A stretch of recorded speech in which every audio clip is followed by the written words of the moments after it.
A grand jury met today and decided that there is enough evidence to take Maurice Washington to trial here in Circuit Court, where he will be tried as an adult on these charges. Now, this tragic case centers around the murder of an 8-year-old little boy and the brutal attack of his 12-year-old sister.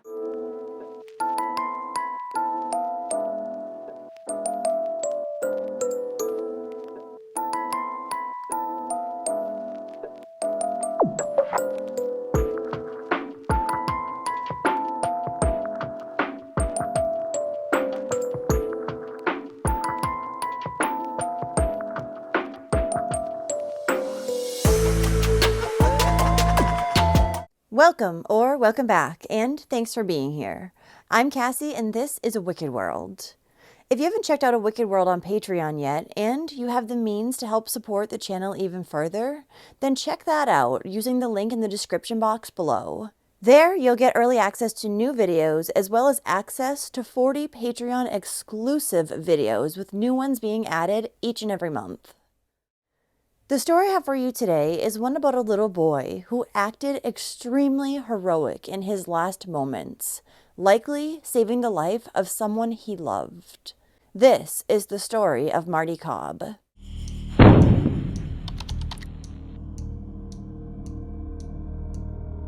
Martin, or Marty, Luther Cobb was born on March 9, 2006, to his mother, Shireen Spruill. He was nicknamed Little Man or Little Marty, and he had two older sisters named Starkay and Quatea.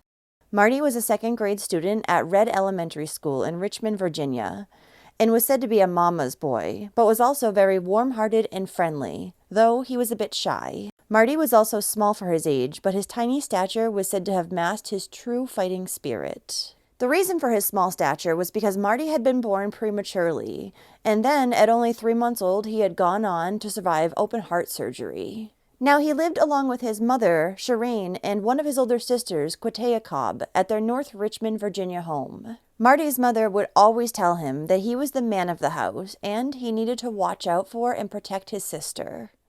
He and his sister Quatea were best friends and completely devoted to one another. Growing up without a father figure and having a mother who worked a lot, they stuck together, and the two never seemed to be apart. They would walk to the store together, ride skateboards and bikes together, and even run to church with one another. Marty's sister would often carry him on her hip like a baby, or balance him on the handlebars of her bike while she pedaled. And if someone ever said something to his older sister that Marty did not like, he was described as almost being like a little boxer who was ready to jump in the ring and begin fighting. On the evening of May 1st, 2014, Marty's mother, Shireen, was at home cooking his favorite dinner, mac and cheese. And he and his older sister went outside behind their home to play near the railroad tracks like they often did. Not long after, a teenage boy who lived in the neighborhood burst through the family's front gate, holding Shireen's 12-year-old daughter, who was covered in blood in his arms. The teen was weeping and had his t-shirt draped across Quatea, who was partially naked. He told Shireen that an older white man with scraggly facial hair had attacked both of her children and tried to rape her daughter. The teen then begged for help in trying to track down this man. Emergency services were called, and while they were awaiting their arrival, neighbors of the family went out to search for little Marty. They would soon discover his lifeless body lying on the railroad tracks about 70 yards away from the Cobb home in the 200 block of Brandon Road. And his head had been bashed in. When an autopsy was done on the little boy's body, it revealed that Marty had multiple skull fractures, a fracture to his jawbone, and massive lethal injuries to his brain. Marty's 12-year-old sister, Quatea, who was traumatized, had been brought to the hospital where she would recover. But she had no explanation as to why her clothes had come off, and initially she gave police the same description of the attacker, that he was an older white man with scraggly facial hair. However, the little girl would eventually admit that the 16-year-old who had carried her back to her home had been the one who attacked both her and her brother Marty. The teen had asked 12-year-old Quatea to kiss him, and when she had refused, he followed her down to the railroad tracks and wrapped his arms around her neck. Then he had choked her with both his hands and a purse strap until she lost consciousness. The 12-year-old was eventually able to recall that when she had regained consciousness, she heard her little brother Marty lying on the ground next to her crying. The teen had then attacked Marty with a 60-pound tree limb. "See what you made me do?" the teen said to Marty's sister. "Should have just given me a kiss. Now your brother is dead." He also threatened to kill her and her family if she told anyone what had really happened. So little Marty Cobb had been killed while he was trying to protect his big sister from being raped. Within hours of obtaining this information, police had arrested and charged a 16-year-old boy in connection with Marty's death, as well as with strangulation and malicious wounding in regards to his older sister. The teenager's name was Maurice Washington, and he and his family were fairly new to the neighborhood.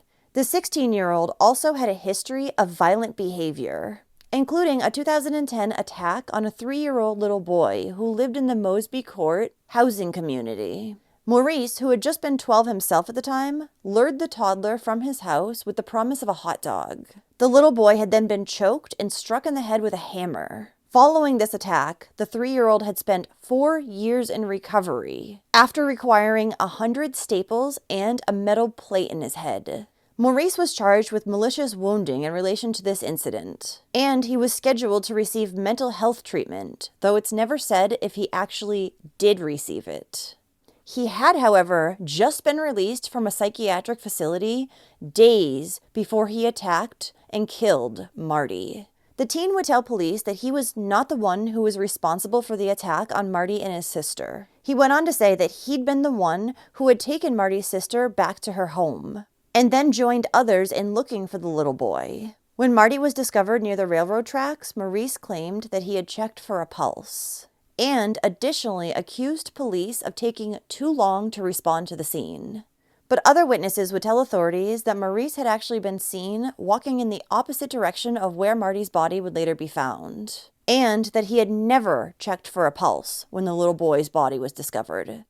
Surveillance video from a neighbor's home also showed Maurice carrying Marty's sister back to her home, then fleeing in the opposite direction of where Marty would be found. Additionally, authorities spotted blood on Maurice's shirt, which would be determined to belong to Marty, giving them definitive evidence that he had been the one to kill the 8-year-old. Following his arrest, Maurice, who showed very little sympathy for his actions, was subjected to multiple tests of his competency to assist in his defense and to understand the proceedings against him. He would end up being found mentally competent. But due to a lack of evidence of premeditation in order to sustain the first-degree murder charges, Maurice was instead given a plea deal. In May of 2015, he would plead no contest to second-degree murder. His other charges were dropped, and he was then given 40 years behind bars, with 10 of those suspended. Another huge factor in giving him the plea deal was that the prosecutors did not want Marty's older sister, who had already been through enough, to have to testify during the trial. I was just looking for something more. But I guess 30 years compared to no years is better than nothing at all. Geraldine Pitchford is emotional, thinking about her nephew, Marty Cobb. We can't see Marty, we can't hold Marty, we can't talk to Marty. We can't do anything with Marty but just hold him in our heart and our memory. Marty's family is now reacting to the news that his accused killer, Maurice Washington, pleaded no contest to second-degree murder, but the family wanted to go to trial. So you were hoping for a different outcome? Yes, we were. As a family, we were hoping we were going to get the first degree.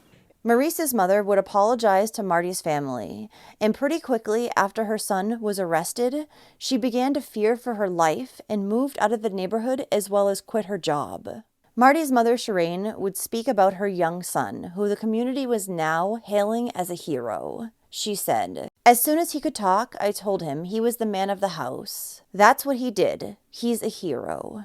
Marty's older sister, Starkay, would say that she was relieved that they had received some form of justice. She said, "All he knew was protect his sisters, protect his sisters. My mom used to be like, 'Son, protect the ladies.' And that's what he did. And on May 1st, God called him home." A few days after his death, about 200 family members, friends, neighbors, and other community members somberly gathered outside of Abundant Life Church for a vigil honoring the small in stature but brave 8-year-old. During which, one of Marty's neighbors would say, "To have the courage to defend his sister as if he was a grown man. His sister is alive today because of him. Prior to the vigil, loved ones assembled around a sign in Marty's yard that read, "Martin, a real hero, lived, fought, and died here." The wooden sign was draped with the boy's parka, surrounded by stuffed animals and toys. The little boy's funeral was held on May 9, 2014 at Mims Funeral Home in Richmond. Marty was thereafter buried at nearby Maury Cemetery. A playground was built in the little boy's honor, and more than 200 volunteers helped out. The playground includes a train, healing garden, and a bench dedicated to Marty's memory.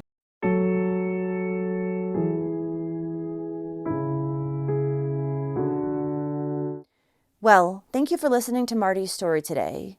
This little boy truly was a hero. At such a young age, all he wanted to do was protect the people that he loved the most. And it's so sad that because of these heroic actions he took, his life was ended because of a vicious monster. So if you like true crime and you want to hear it from me, then don't forget to hit that subscribe button below.